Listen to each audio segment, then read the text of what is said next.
Praise the lord. ప్రభు అయిన యేసుక్రీస్తు నామమున మీ అందరికీ శుభములు తెలియపరుస్తా ఉన్నాను. ఈ యొక్క వాగ్దానాలచే మీరు ఆదరింపబడినట్లయితే తప్పకుండా ఇతరులకు షేర్ చేయడానికి ప్రయత్నించండి. ఈ వీడియో చూస్తున్న మీలో మరి ఎంతమంది కొన్ని విషయాల్లో సిగ్గుపడతా ఉన్నారేమో, అవమానపరచబడతా ఉన్నారేమో. అయితే దేవుడు ఈరోజు మీతోనే మాట్లాడుతూ ఉన్నారు.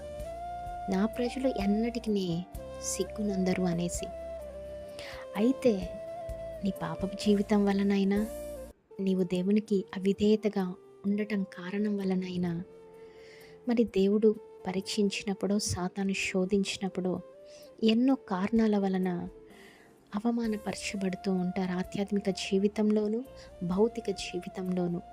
అయితే నిరీక్షణ కోల్పోకండి, దేవుని యందు విశ్వాసము నమ్మకము కోల్పోకండి. దేవుని పైన ఎందరైతే నమ్మకం ఉంచుతారో అట్టి వారిని దేవుడు ఎప్పుడు కూడా సిగ్గుపరచరండి. అయితే దేవుడు ఈరోజు మీతోనే మాట్లాడుతూ ఉన్నారు. ఆయన ప్రజలనంట ఆయన ఎప్పుడు కూడా సిగ్గుపరచడంట. అది ఏ విషయాల్లో కానివ్వండి, దేవుడు తప్పకుండా మిమ్మల్ని ఆశీర్వదిస్తాడు, దీవిస్తాడు. మీ ప్రతి అవమానంని కొట్టివేసి రెట్టింపు ఘనతను మీకు దయచేస్తాడని నమ్మండి, విశ్వసించండి. ఈ వాగ్దానాన్ని ఎత్తిపట్టి ప్రార్థించండి. దేవుడు మీ అందరి జీవితాలలో ఈ వాగ్దానమును నెరవేర్చునుగాక. ఆమేన్. Praise the Lord. Have a great day.